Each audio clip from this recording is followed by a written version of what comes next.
Welcome to the DPRK, the Democratic People's Republic of Korea.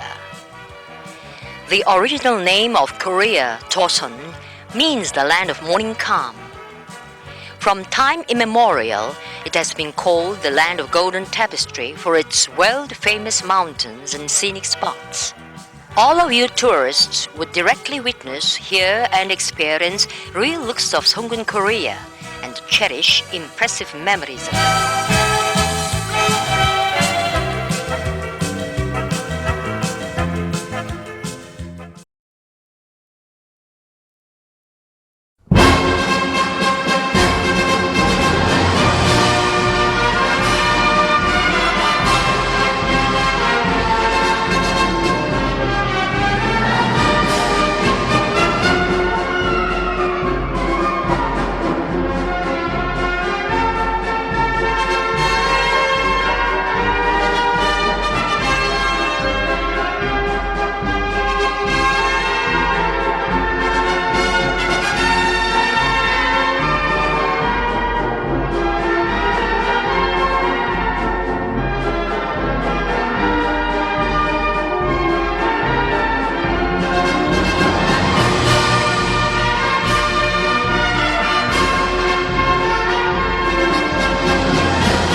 This is Panmunjom.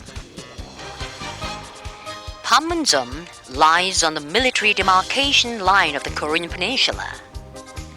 It witnesses the most serious tragedy of the division of the country and the most acute confrontation of war or peace. Panmunjom began to be known widely to the world when the US imperialists bent their knees to the Korean people in the Korean War and signed an armistice agreement.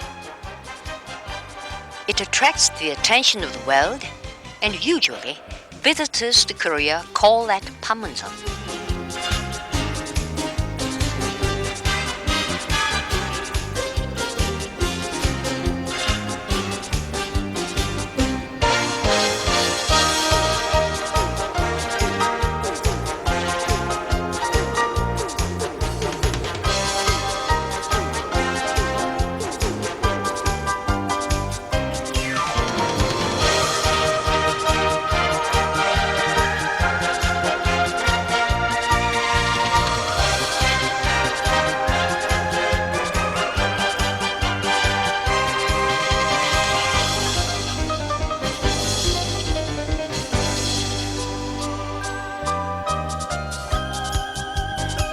This is the conference room for ceasefire negotiation. In this room, ceasefire talk took place between the Korean People's Army and the US imperialists during the Korean War. The conference room is 1 kilometer south from the northern border of the demilitarized zone. Now in the room, there are preserved the table and chairs used by the senior and other delegates of the Korean and US sides as they were. The armistice talk took place between July 10, 1951 and July 19, 1953.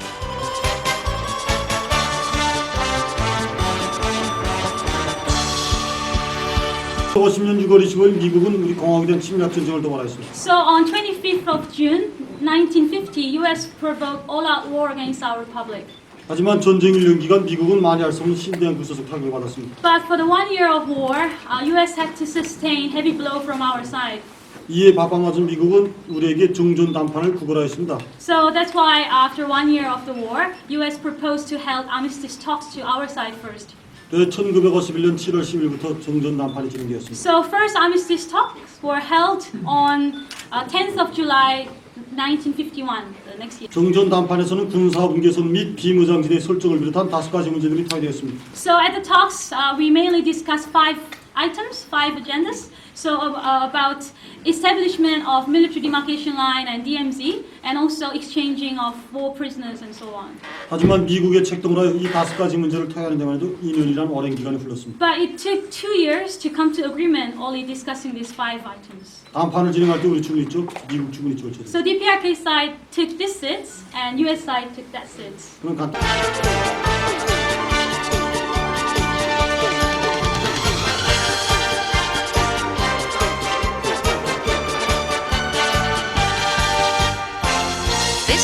The building for signing the armistice agreement. Here we have our republic flag fixed on the table. 미국은 저들이 침략상과 평화상을 위에 내린 것들 위에 내려놨습니다. And here for the US side, they fixed a UN flag. 이 비행기가 그때 당시 미국이 나왔던 것입니다. So this is the original flag that US brought and fixed for the armistice agreement signing ceremony. 세계 면전에 상복세 도장을 찍은 미국은 수치감으로 깃발을 가져갈 생각까지 못하라고. So after they signed the armistice agreement, they just ran away. Without even think about taking back their UN flag. 깃발은 이렇게 퇴색되었지만 미국이 우리 공화국에 대한 침략 야망은 조금 더 변하지 않았습니다. So as you can see now, this is as a like the relic that shows their defeat, and yeah. 만약 미국이 또다시 침략 전쟁을 도발한다면 우리는 하와이와 감도뿐 아니라 미국 본토에 있는 미 군사 기지들을 흔적도 없이 없애버릴 것입니다. So if US provoke another Korean War, then we are going to destroy them, defeat them, so that no one even left to sign the armistice agreement. 미국을 비롯한 적대 세력들은 천하제일 명장이신 경리하는 최고사령관 김정은 원수님의 시대는 모든 것이 다르다는 것을 똑바로 알아야 합니다. So U.S. They have to know that now we are led by Marshal Kim Jong-un, and it's very different. 간단히 해설을 좀 알려드리겠습니다.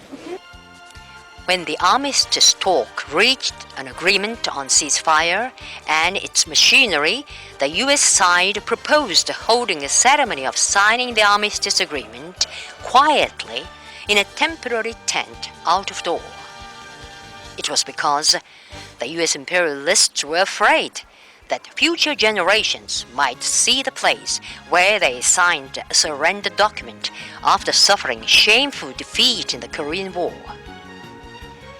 In defiance of the sinister intention of the U.S. imperialists, the Democratic People's Republic of Korea saw to it that the building, with an area of over 200 square meters, was set up in 5 days, and so a ceremony of signing the armistice agreement was held here. As a result, this building remains as a witness of history. In the building, there are preserved the table of signing the armistice agreement, chairs, flags, documents, and other materials.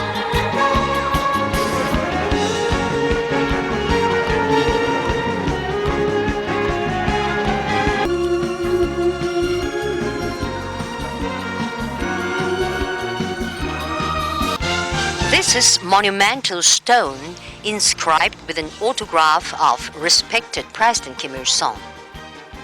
It was erected to immortalize the historic date of July 7, 1994, the last day of his life, when he put his signature on the last document on national reunification and died at his post.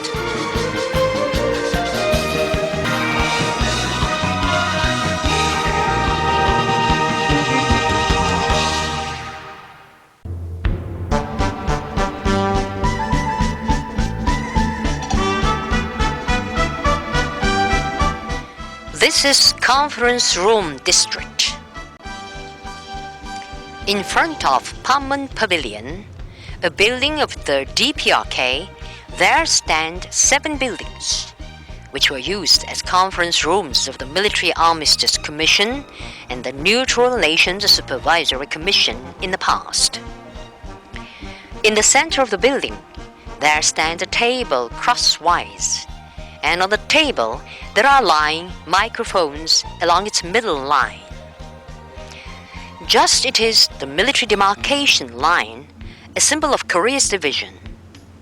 Between the buildings, a 40 centimeter wide and 7 centimeter high concrete marker is laid in a line with microphones in the building, thereby forming the demarcation line.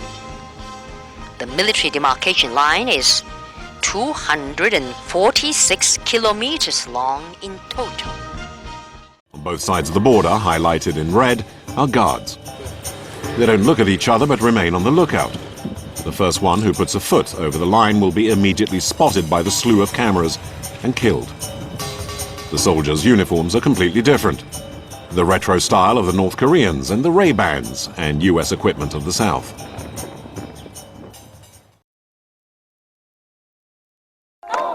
Soo-hee had a loud and colorful send-off as he finished a visit in North Korea.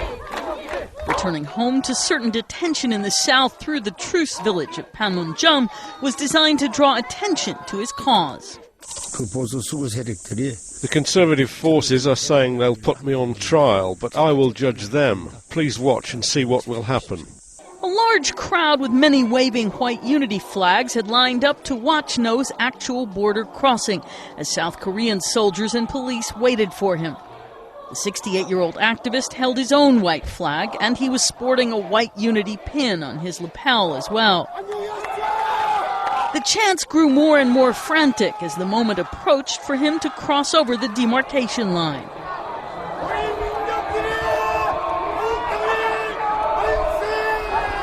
And with a cry of long live national reunification, No turned, paused dramatically, then walked into the arms of security officials.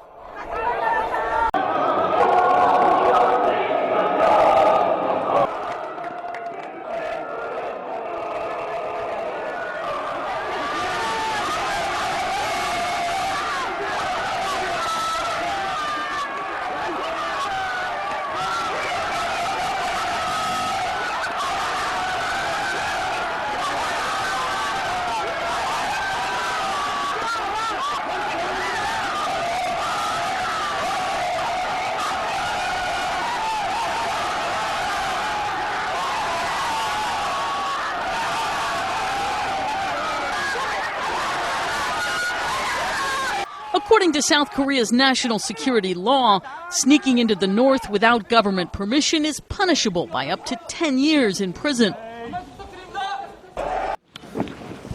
Excuse me. 이렇게 하나씩 자.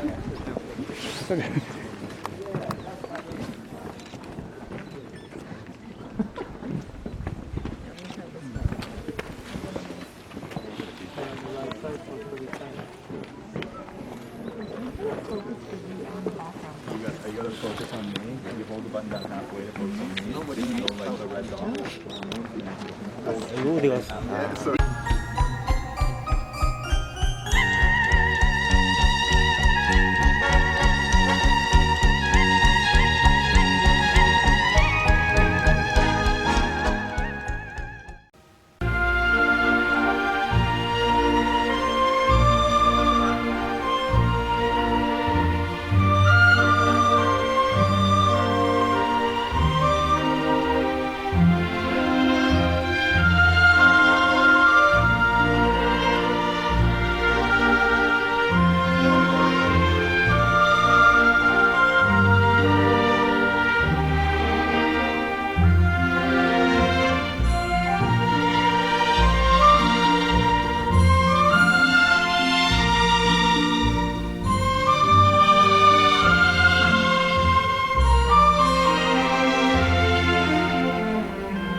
This is the old home of the respected President Kim Il-sung at Mangyongdae.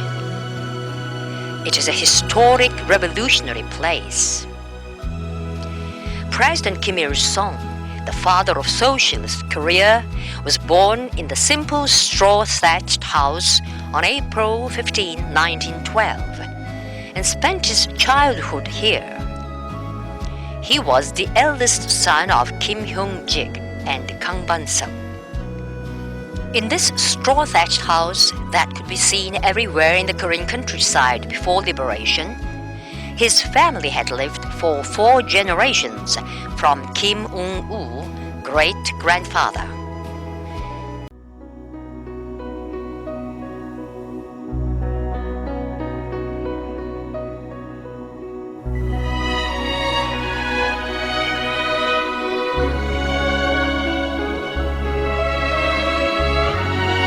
This is the Grand Monument on Mansu Hill.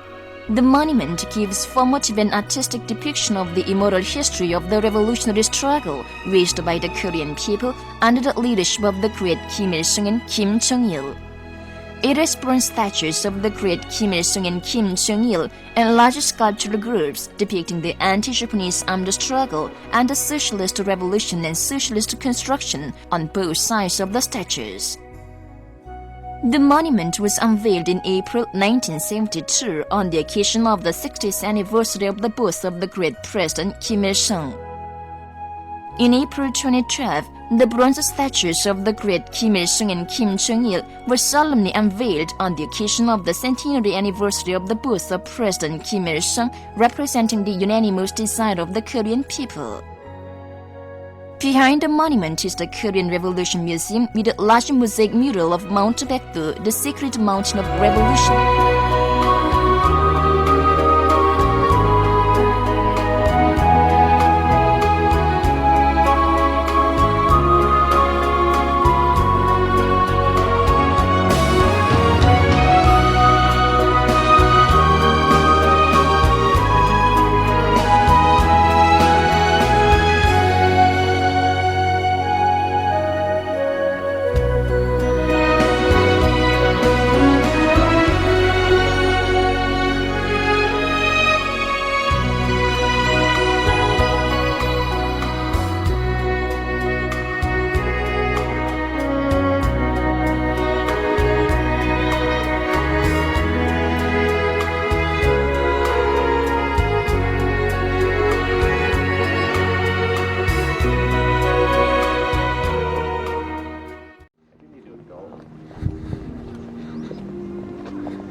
This is the Tower of the Chucha Idea. It is a monumental edifice which was erected to eulogize the exploits of President Kim Il-sung, the founder of the Chucha Idea. The 170-meter-high tower was designed in our people's unique traditional fashion of stone tower construction. The body of the granite tower is 150 meters high and is capped by a 20-meter-high torch. It comprises a tower, trio group of worker, peasant, and working intellectual, 6 other sculptural groups, 2 pavilions, and 2 large fountains in the midstream of the Taedong River. The back of the tar body is adorned with choice stones sent by political parties and public organizations of various countries of the world. It was set up in April 1982 on the occasion of the 70th birthday of the respected President Kim Il-sung.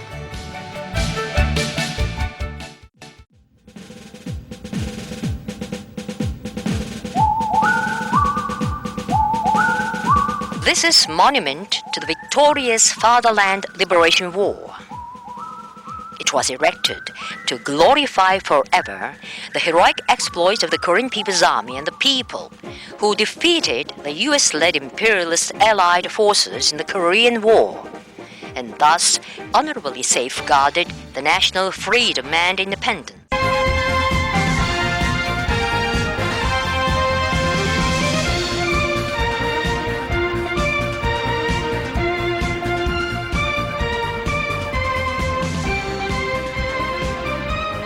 On display in the captured arms exhibition are the weapons and combat equipment captured from the enemy or destroyed during the past Fatherland Liberation War.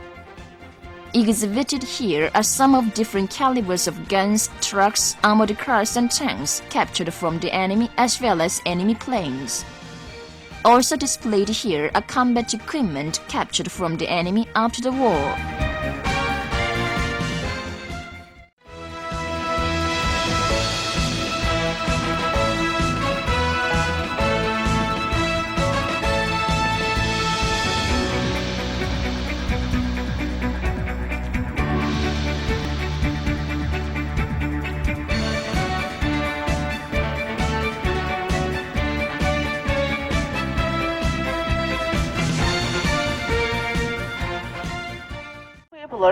Which was captured on January the 23rd, 1968.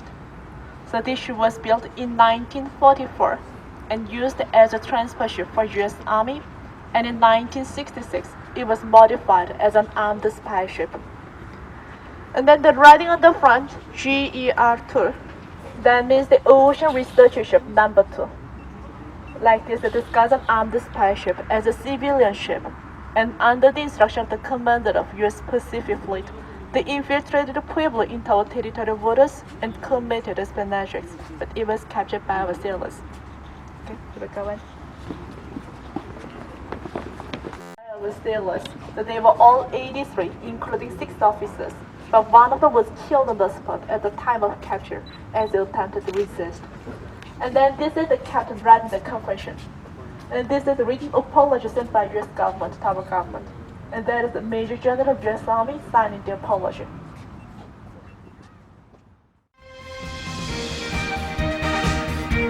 This is U.S. armed spy ship Pueblo.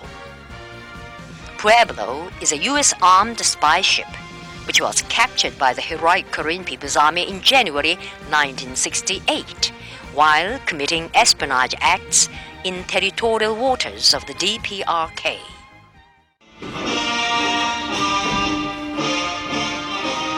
This is Pueblo, an armed spy ship of the U.S. aggressive forces captured by the seamen of the Korean People's Army on January 23, 1968.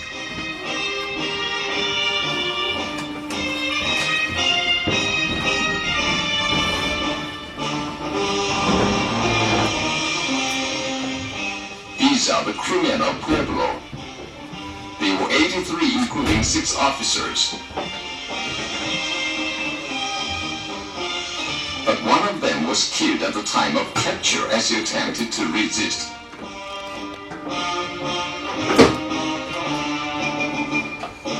The report on the capture of Pueblo excites the world. A foreign report said the capture of a U.S. warship by another nation is a surprising event unprecedented in history. What will be the answer of the United States that claims to be a superpower? The then U.S. President Johnson, with an air of surprise, said Pueblo was a civilian marine research vessel which was operating on the open sea. And he went on, the capture of Pueblo and its crew was a violation of international law.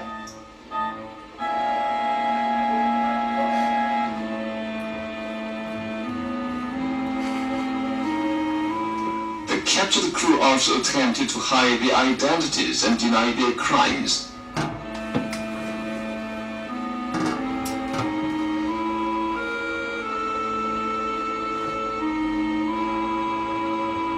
But the materials captured on the ship proved their crimes.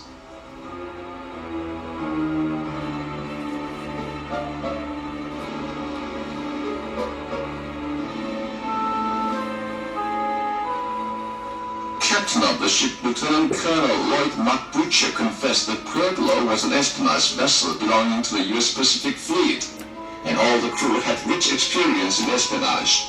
That the commander of the operation was Rear Admiral Frank Johnson, commander of the U.S. Navy in Japan, and that their task was to detect the military objects and distribution of radar network along the coast of the Democratic People's Republic of Korea, and the movements of the Navy of the Korean People's Army.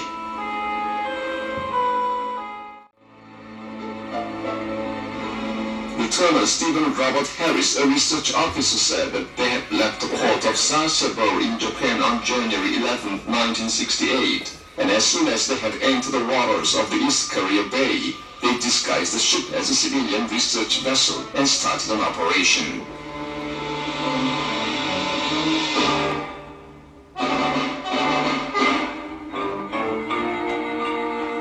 Lieutenant Junior Grade Frederick Carl Schumacher, an operation officer, said that they had caught operations of various raiders on 135 occasions and photographed movements of military and civilian vessels tens of times during the operation in the waters.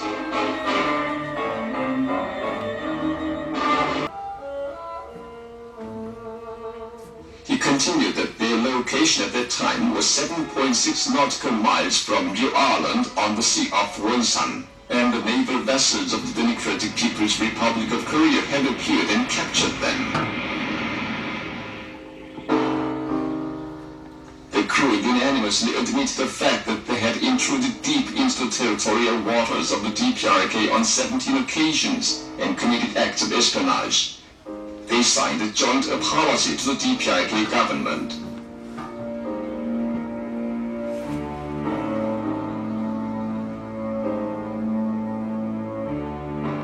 As a result, the statement of President Johnson of the United States proved to be a pure lie.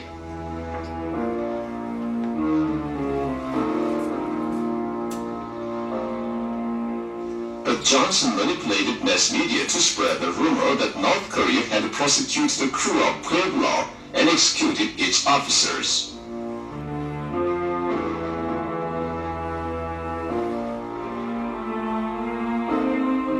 But at that moment, those officers were writing an open letter to their president.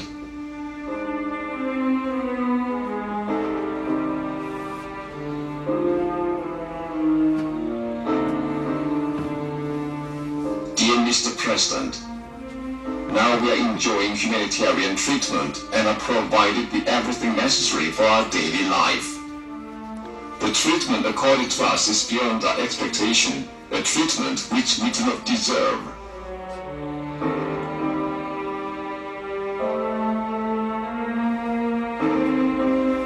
But the brazen-faced United States brought the Pueblo incident to the UN Security Council to shift the responsibility upon the DPRK. Worse still, it clamored that it wouldn't rule out retaliation and all-out war if the DPRK didn't return Pueblo and its crew.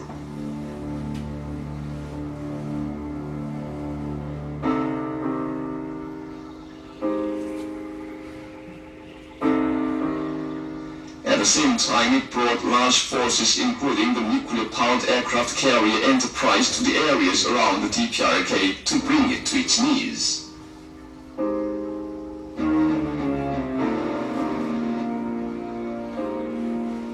In this touch-and-go situation, President Kim Il-sung and General Kim Jong-il resolutely stated that we'd answer the enemy's retaliation with retaliation and their all-out war with an all-out war.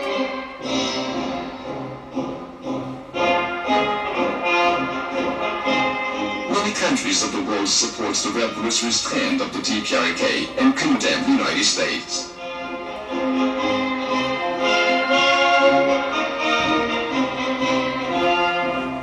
Alarmed at the development of the situation, the United States attempted to make the DPRK surrender not by force but through negotiations.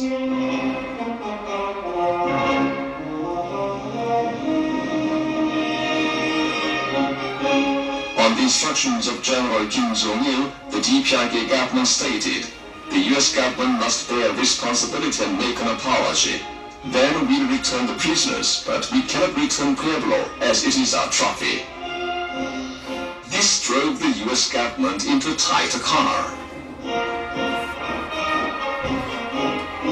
At the time, there was a press conference with the crew of Pueblo in Pyongyang at the request of the journalists from various countries who came to celebrate the 20th anniversary of the founding of the DPRK.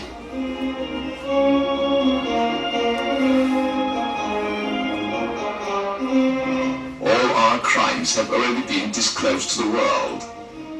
Unless the US President and government apologize to the Democratic People's Republic of Korea government, we will be brought to trial according to the laws of this country and be sentenced either to death or long-term imprisonment.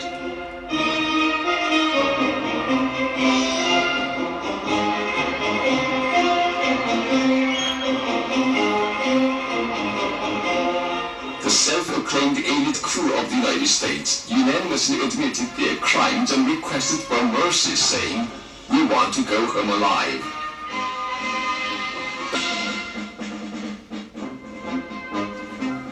Tyler Martin, an American journalist, said that he felt ashamed as an American listening to what the prisoners were saying, and that the US President and government must not only apologize, but also assure the DPRK that such things would not happen again.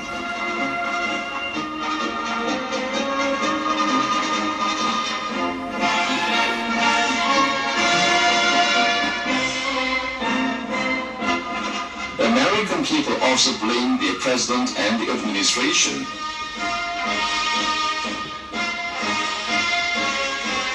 This threw the president and administration into utter confusion. On December 23, 1968, 11 months after the capture of Pueblo, the United States gave in and made an official apology.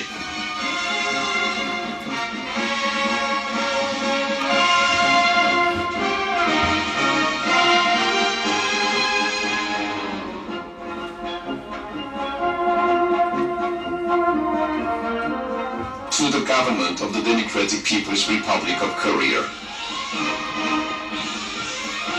shouldering full responsibility and solemnly apologizing for the grave acts of espionage committed by the US ship against the Democratic People's Republic of Korea after having intruded into the territorial waters of the Democratic People's Republic of Korea, and giving firm assurance that no US ships will intrude again in future into the territorial waters of the Democratic People's Republic of Korea.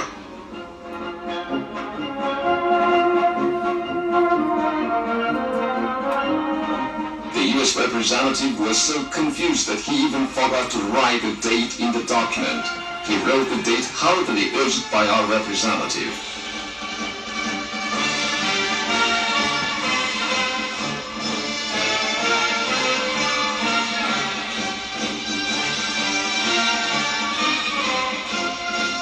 President Johnson complained that the apology was the only one of its kind in the US history.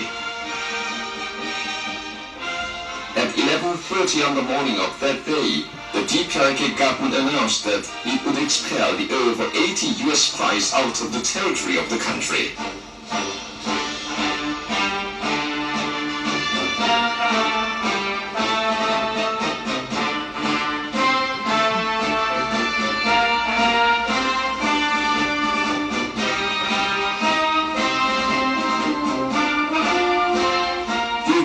Who had lauded it over everywhere in the world are being driven out of the DPRK.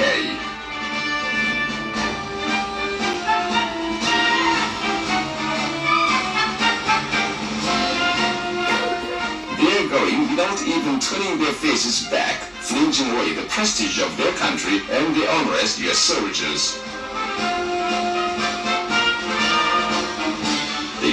imperialists who have knelt down before the Korean people are now running away for their downhill march.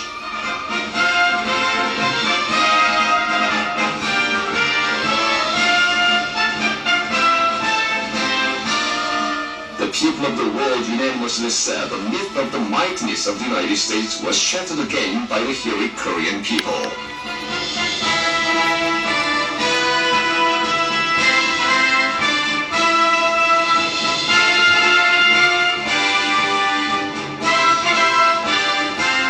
The victory of the Korean people is the victory of the great leader Comrade Kim Il-sung and the glorious Workers' Party of Korea.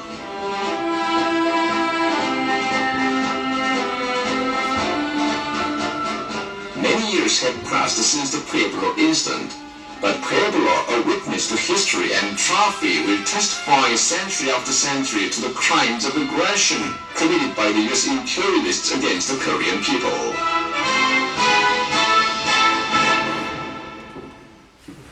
Again, we will go around the ship.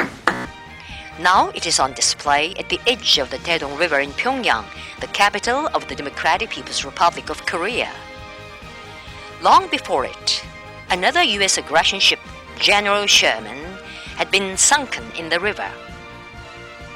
On December 23, 1968, the U.S. imperialists acknowledged their espionage acts and sent a letter of apology of the U.S. government to the Korean people, assuring them not to violate the territorial waters in the future.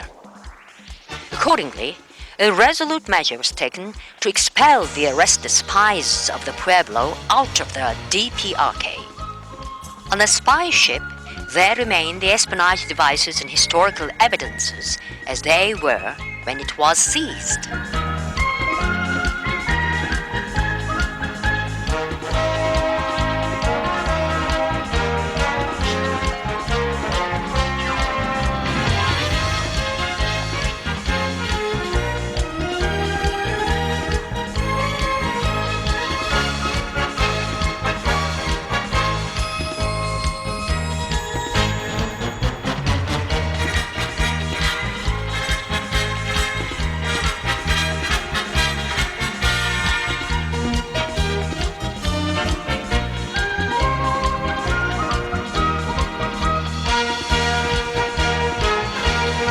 This is the Victoria's Fatherland Liberation War Museum.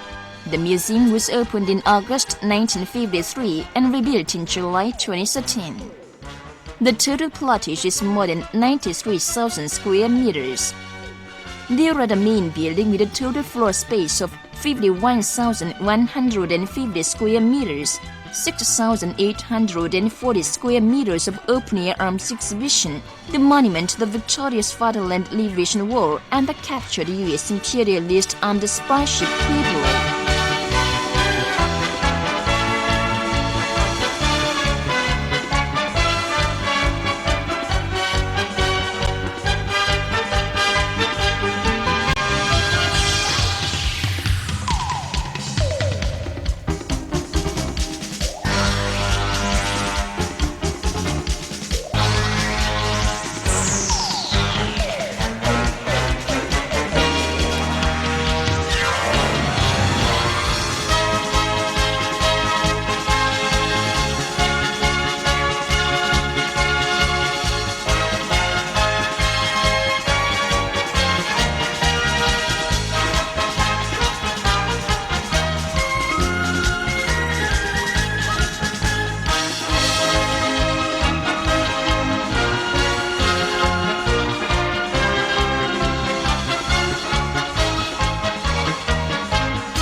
The tour continues following the program put together by the North Korean authorities, and the next stop is the War Museum. At the end of the courtyard, an old woman is cleaning the stones. Suddenly, one of the guide's assistants forces her to leave. She was spoiling the scenery by being poor, and that is something outsiders aren't meant to see here. For the very image of the country is at stake, an image of perfection that nothing is allowed to distort, and an image that is constantly monitored. Hello, welcome to our museum. Behind her is a gigantic mural, as one would expect, to the glory of Kim Il-sung, the founder of North Korea. He has a godlike status, not least because he himself rewrote his country's entire recent history. Please sit down. We have a film now about the Korean War, and this will help explain the Korean problem. Visitors to the museum are served a rather partisan version of the conflict with the United States. It's a version in which the Americans are definitely the bad guys.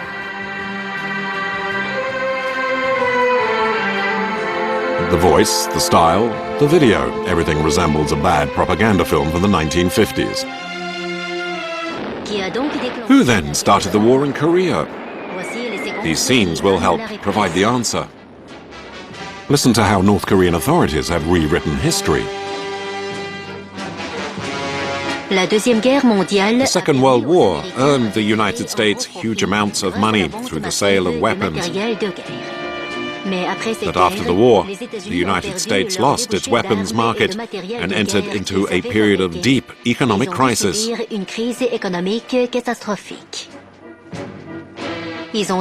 then deliberately started the war in Korea to help their economy, and they actively prepared for war.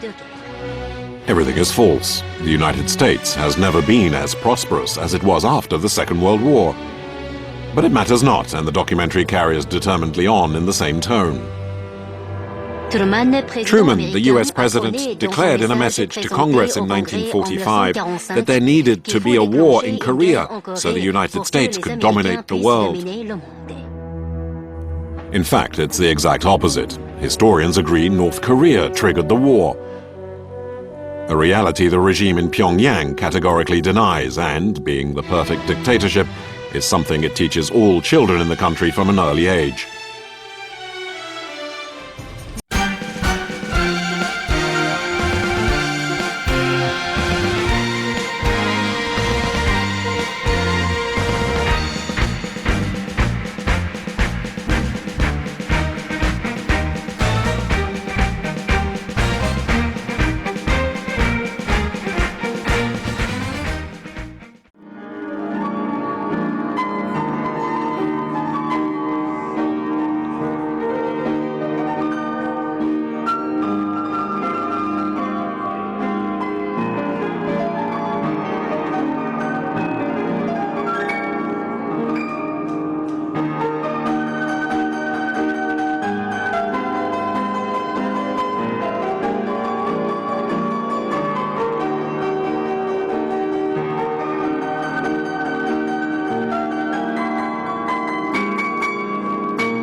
giving a speech before the students of Kim Il-sung University during the war.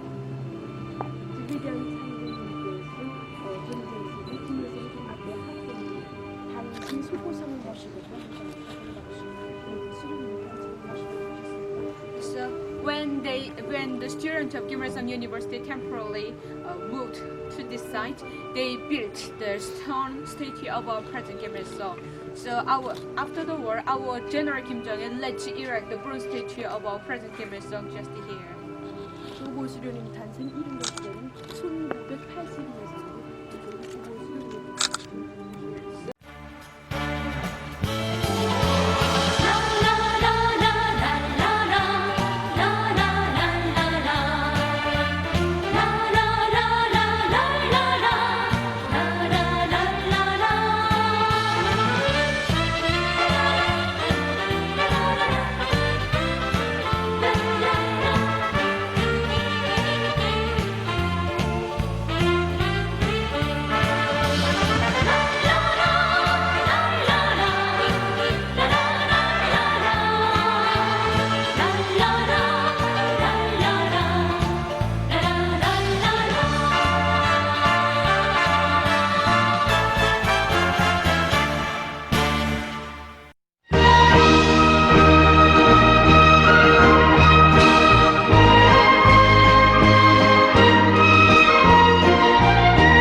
전쟁 시기 김일성 종합대 학생들은 전쟁의 불길 속에서 야외 수업을 받으면서 공부했고 복습과 실험 실습을 실제 현장에 나가서 꽉꽉 진행하면서 자신들을 눈여기는 민족 간부를 준비해 나갔습니다. So with the warm love of our President Kim Il-sung, the student of Kim Il-sung University could become a column, I mean the pillar of the country, who can be high officials of the country. 장군님께서 세 번째로 찾아오신 1975년 12월 6일 이 세체의 반토국 기숙사를 다 돌아보시면서 준엄한 전쟁 시기 김일성 종합대 학생들은 오보유 수련님의 교시관철에서 무조건성의 원칙이 강하다고 취해 주셨습니다.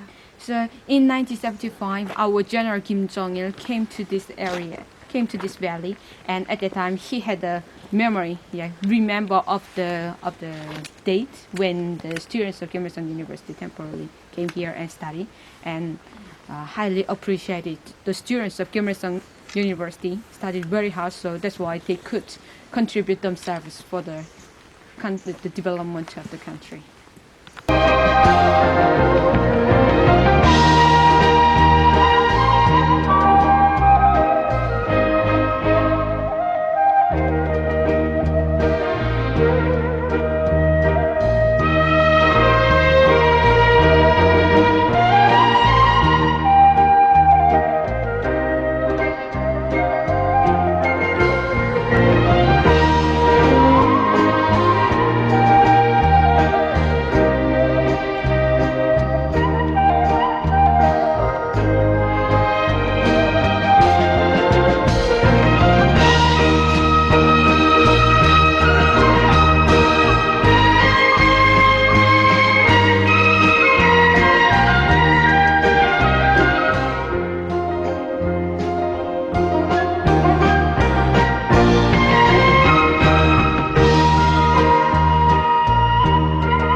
You're so cute.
A woman is directing non-existent traffic, her movements, those of a puppet gone mad.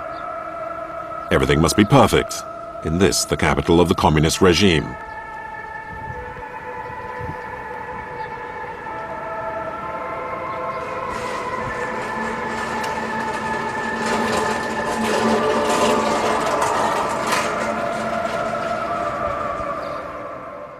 Away, a group of men, heads shaved, dressed identically, practicing their morning exercises in rhythm. That's North Korea, a crazy contraption whose wheel somehow keeps turning, 60 years on. In a country where religion is banned, there is, however, a god. He's called Kim Il-sung, the local Stalin. He ruled the country from 1945 until his death in 1994. His image is everywhere in the country, statues, photographs, murals. Here in Castle is ginseng production because 4,000 years ago, our ancestors started to cultivate ginseng in Kaesong area.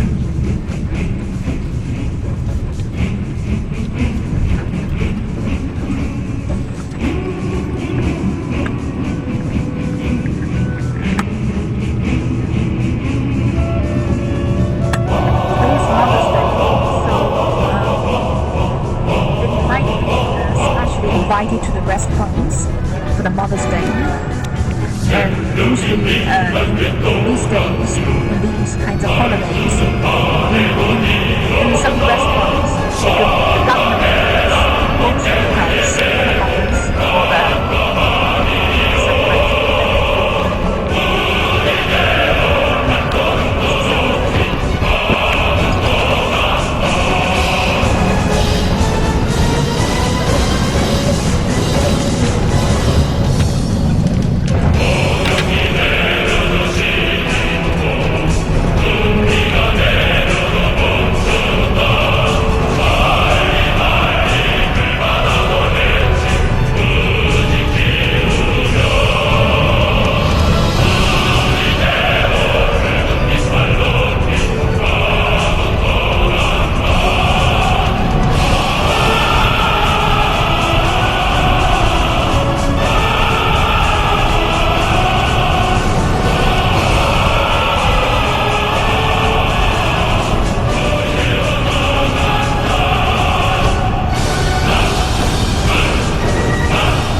Hill.